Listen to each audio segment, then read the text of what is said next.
Hey, Melissa Henyon.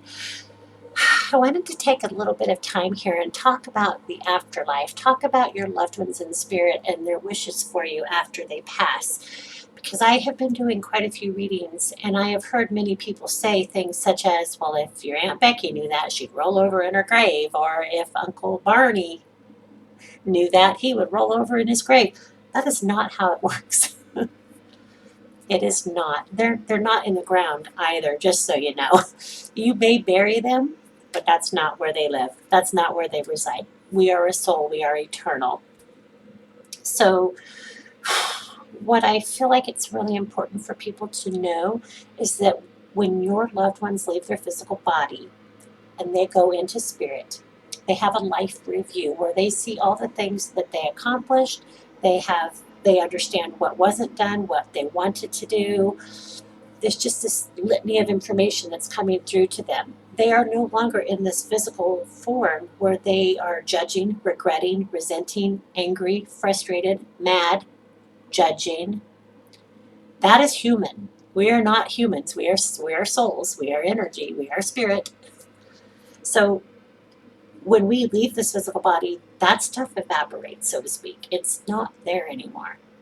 Now they see what their life was about, what their journey was for, and they are cheering us on from the other side, wanting us to live our best lives and be our best selves. And they will try to put us in situations where we are able to do that.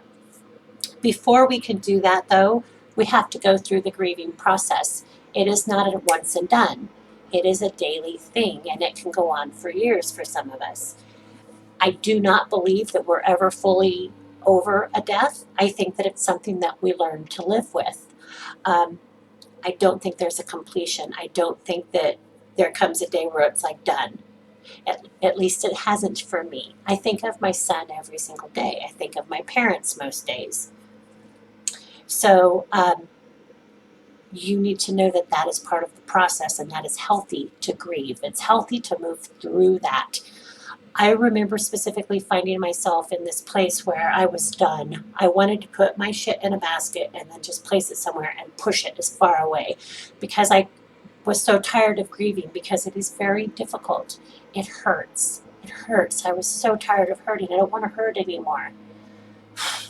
But you don't, we don't get to do that. We have to move through that process. Sometimes that means we hire a therapist. Sometimes we go to grief counseling.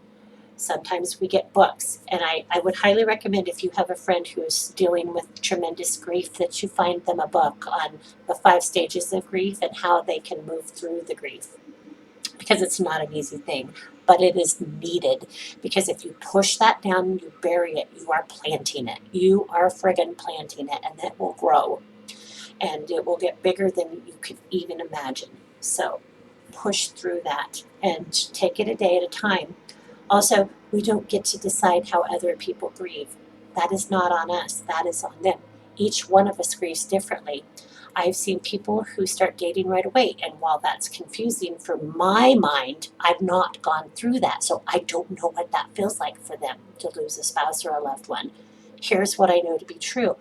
Your loved ones want you to be happy. They are not mad at you for moving on. They're not mad at you for not grieving for 10 years. That does not happen. They want you to be happy and to live your life. Again, live your life. So, I will also tell you what I know to be true is that death changes you. When you lose somebody close to you, it makes you a very different person. That is going to happen. You're going to lose friends. You're going to gain friends. You're going to walk away from friends. They're going to walk away from you.